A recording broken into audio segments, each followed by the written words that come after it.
Have you ever heard of bunny chow or cook sisters, babwiti, chicken tikka? These are all dishes that shaped my world as a child, just because of migration. Come with me, Erica von Kashke, as we pass the cinnamon stick to people who have come to Australia.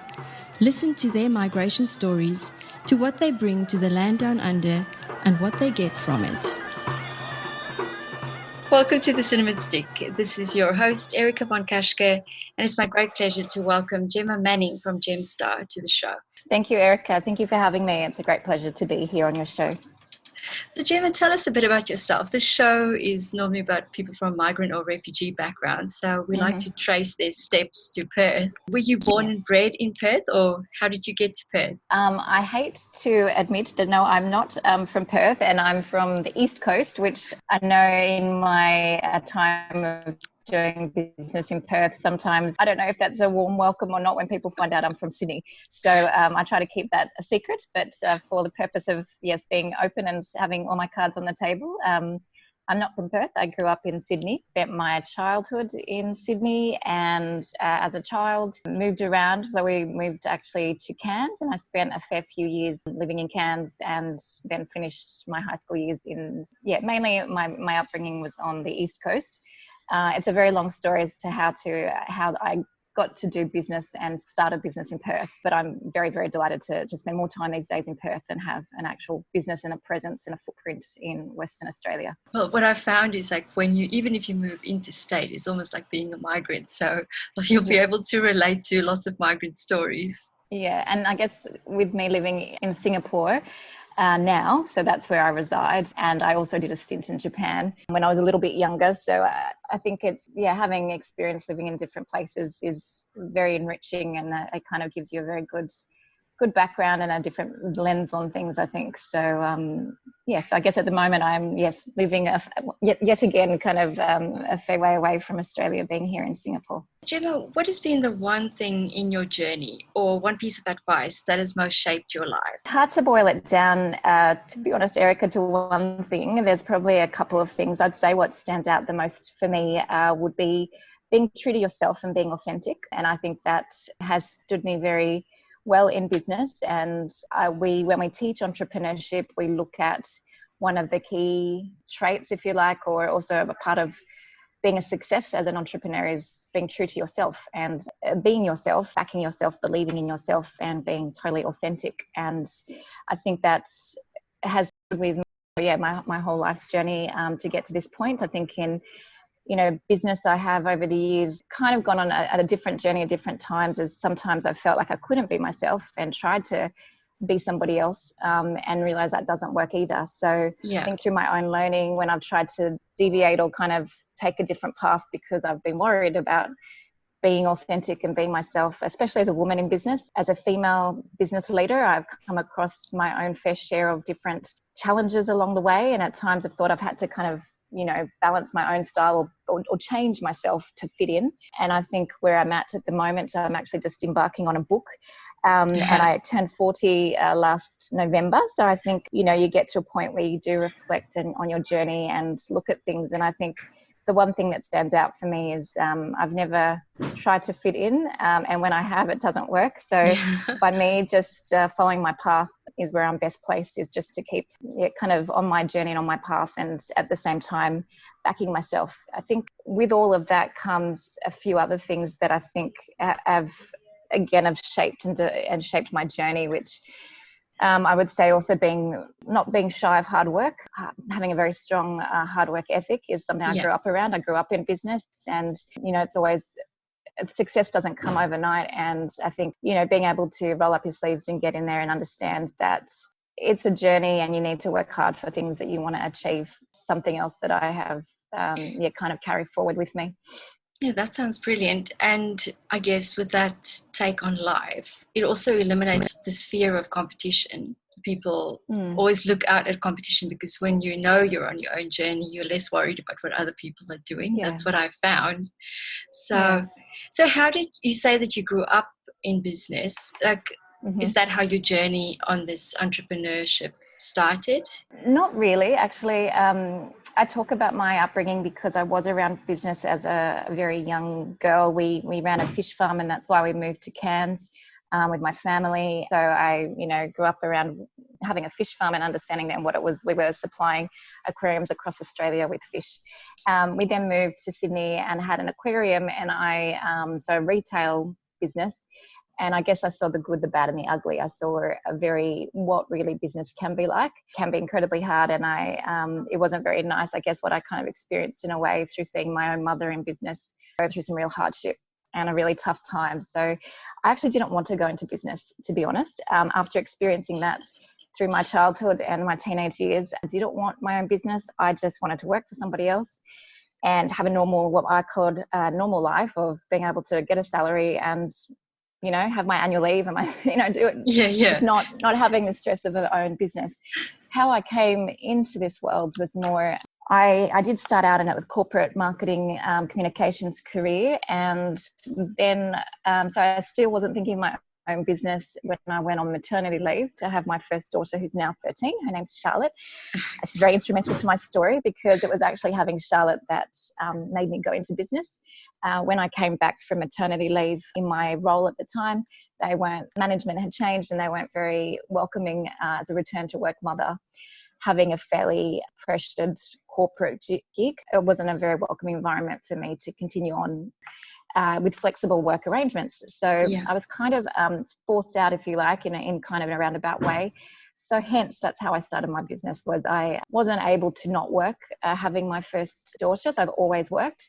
And I was in this situation where I couldn't actually quite fathom growing up as a girl, going to a girls' school, being told that girls can do anything, good education and empowerment, And then I got to the real world and realized it doesn't, everything I'd been taught at school in the real world doesn't actually necessarily translate. And I was quite shocked that the kind of how I was treated, I guess, when I had a baby. I was like, all of a sudden, just because I had a baby, I was a different person overnight and I couldn't do my job anymore. It was kind of it took me a few years to actually kind of comprehend all of that. But I guess what that did, it was my springboard. It forced me, if you like, in a way to start my business. I needed to keep the income coming in. And I was approached by my former boss who had moved to Brisbane to run a telco. And he said, Gemma, come and consult to me. So I actually started a marketing consulting business, which I still run. That business is Manning & Co. And I started that as a 28-year-old. Wow. So we actually celebrate 13 years in business this month, March. Oh, congratulations. So, yes, everyone has their own different journey on how they fall into business, but that's my story. Because particularly as a migrant, but I think it doesn't matter whether you're a migrant or not, age and gender seem to be obstacles or opportunity. You can view it as an opportunity as well. So when you do your trainings, how do you incorporate that, your own journey and your own story? I mean, my age has come up against me for sure. So when I was, and hence our program, because when I started business, I was 28. I was considered incredibly young. I was incredibly young when I had my initial few corporate years, which were very accelerated with my career. So I was young and I was female, and that was like a double whammy against me. So maybe even in the Australian context, I still have these two challenges to come up against. And I guess I have part of my drive and motivation is to try to have a more level playing field. And for me, thinking, okay, just because I'm young and I'm female, I'm not going to let that get in the way of me being able to, use my brain and have my business and be able to do all the things I should be able to do. And hence my passion for young people is because as a young person, I was in had some very big roles very early on, and it's because I had great mentorship and I had people who believed in me and they could see something. And I always thank those people, and they really helped me accelerate this corporate career early on that then led to me having enough experience to start a marketing consulting business.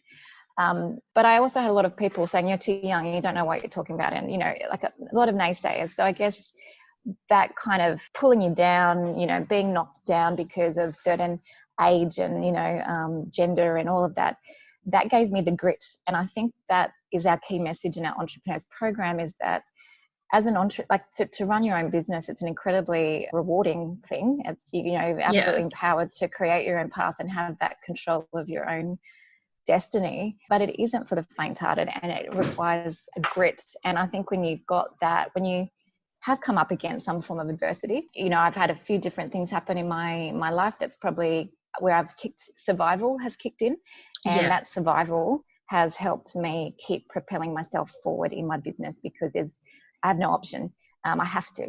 And I think, so all of those traits are really core for entrepreneurs, and it is deeply rewarding for me when I'm working with various people in this space and can see how they can flourish as well, with also a little bit of extra, a bit of support and mentorship. And when I started my business as a 28-year-old, at that point in the Australian context, there still weren't that many women running their own businesses. There was a generation above me, a few notable business women, but I didn't find there weren't programs, there weren't the support, not such a thing like it is now. And I kind of wish I'd had more of that support. And I guess there are all those things combined that have led me to our YoungGems program, where I'm deeply passionate about helping others.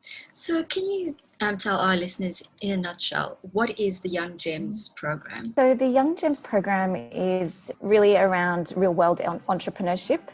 It's about it's not an academic approach or theoretical approach to entrepreneurship or skills required to run a business, which we also advocate can be transferable to any work environment.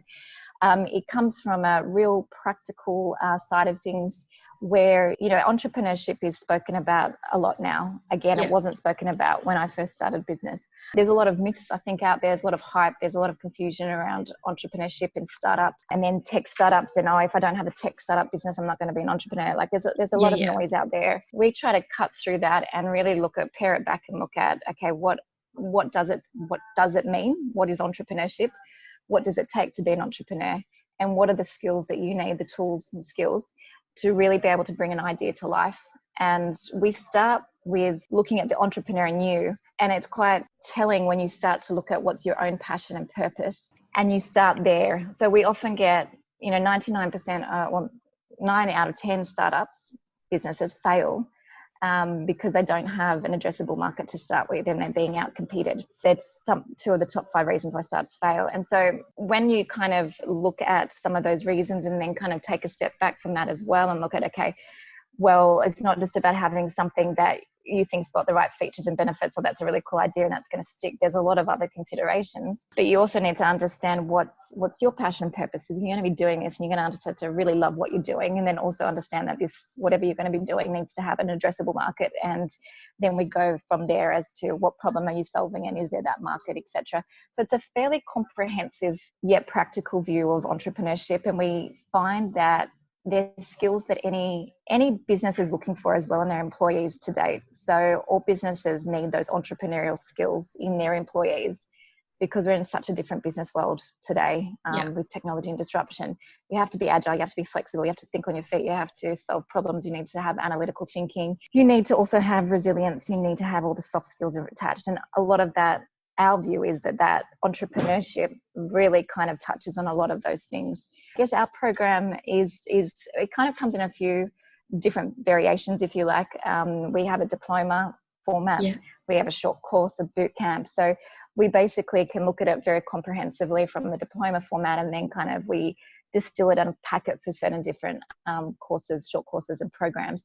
With what we've done to date with our YoungGems program, we have people, it's not just young in terms of demographic of young, it's also for people who are new to entrepreneurship, who might have a young business idea or their minds, and they've never done something like this before. And so we work also with people who want a career change, or want to maybe make the move to exploring something that they're passionate about but haven't had maybe the opportunity, the confidence, or the being able to kind of explore it. So we work with all sorts of different people in this program. The program itself, I guess, came at helping young people at universities. Essentially, that's where the opportunity first arose, and then we kind of developed out the program. But it has gone a lot further over the few years. So that's where, with the other thing I'm incredibly passionate about, is taking that a step further and looking at inclusive entrepreneurship. And that's where we launched a program there in Western Australia for the deaf and the hard of hearing community last year. And we've started to really champion inclusive entrepreneurship and making sure that entrepreneurship is accessed by everyone. And it shouldn't be for a certain demographic.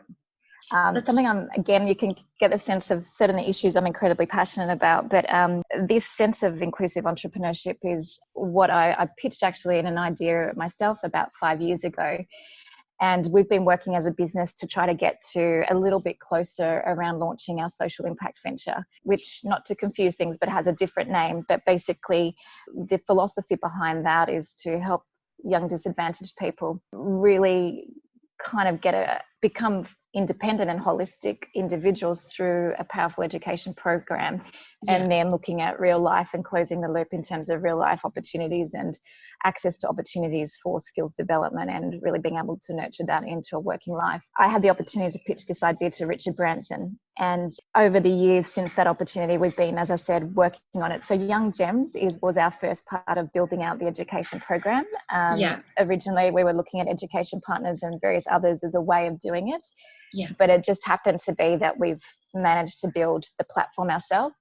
We then have the real world experience to be able to train and mentor and do everything else to bring all those skills to life. I guess watch this space, because the official social impact venture that I think your community will be incredibly interested in will be officially launched hopefully in the next 12 months. But all of the things that we're talking about is because I really believe in a level playing field and giving. Also, like, everybody should have access to things that we take for granted at times, and education, and especially entrepreneurship education, is one of those things. I'm really glad that you don't connect young just with age, because I feel like, especially for lots of migrant women, haven't always had that opportunity. Or sometimes even for regular Australians, people have said, there's jobs in the secretarial business, go and become a secretary. But yet inside of them, they always have this yearning to be an entrepreneur, and they've got that, but they never have the courage to get out and actually do this. I really salute this. Thank you.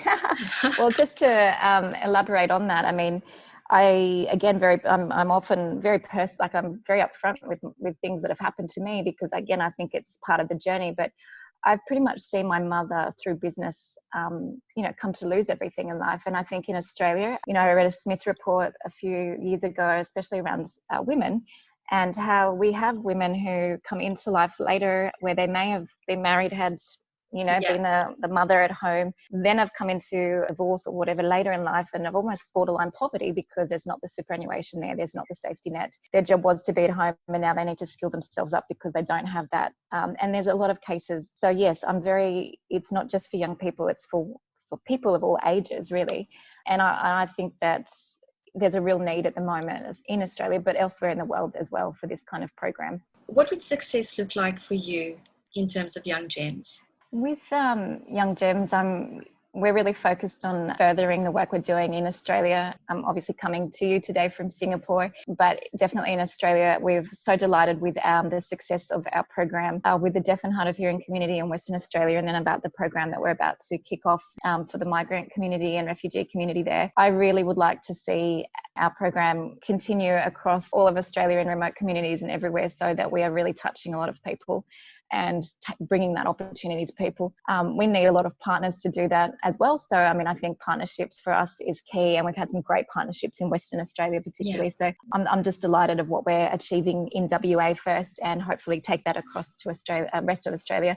But it's also a bigger vision. I mentioned here in Asia, we want to take this global, really, and really have impacts. It's outside of the businesses. We touchly on Money & Co and Gemstar, which are our corporate entities, and we do a whole host of stuff under those businesses. But that has all been the experience and the IP and everything that we've needed to feed into these programs. So my own personal goal is to dedicate myself more to this over the next few years, and really drive and hopefully continue to get transformational results. I have been blown away by, especially in our first cohort for the deaf and hard of hearing in Western Australia, the impact that this has had on individuals, our program and the way we teach it. Even more just from a personal journey, and really transformational, people coming in and understanding more about themselves, having more confidence, having more belief in themselves. And all it takes sometimes, and this is what I didn't have, and this is why I want to give, is a little bit of that nurture, a little bit of that care and mentorship. When you have good, solid people around you, it's amazing,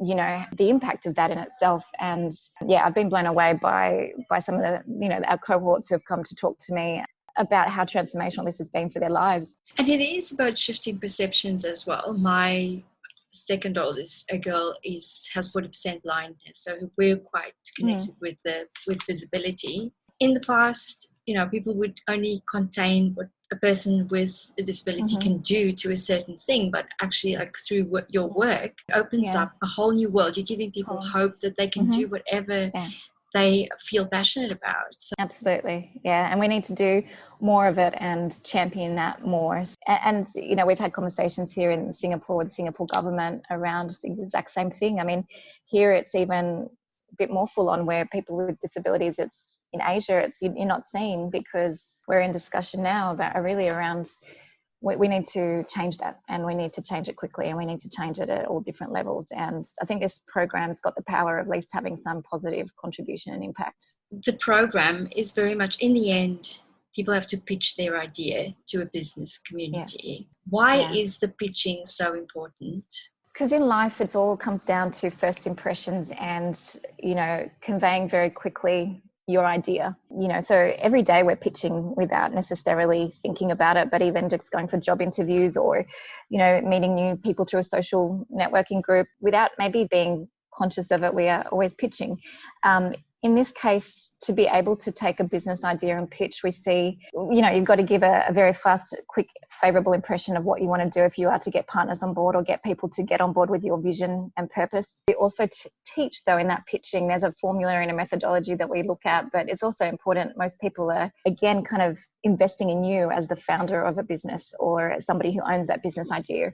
And that's where I come back to maybe where we started in the conversation about being authentic and being yourself. So being able to pitch and being able to convey an idea, but being true to yourself throughout that, is equally powerful for somebody to get to understand you quickly as you're pitching, but really kind of get, so it's being true to, your own personality throughout all of that. So you've spent 5 years living in Asia. So what do you think is the most important lesson you've learned from your time there? I'm so happy that I've had the opportunity to live abroad. So happy I've lived in Japan when I was younger, and now living here in Singapore. I think living in a different country, it opens your eyes up to a bigger world as well.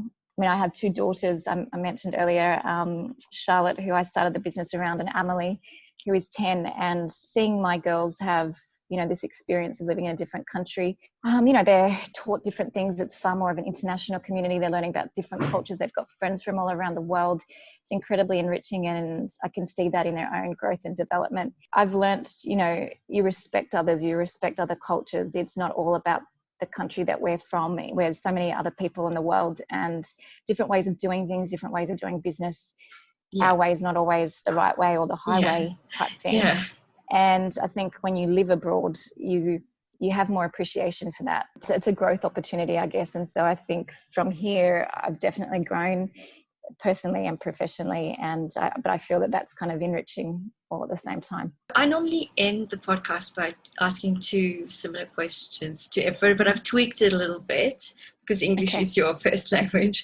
So which phrase or word from another culture has most inspired you, and why? I mentioned I lived in Japan, so Japanese is a language that I speak. So I'm going to say "gambatte,"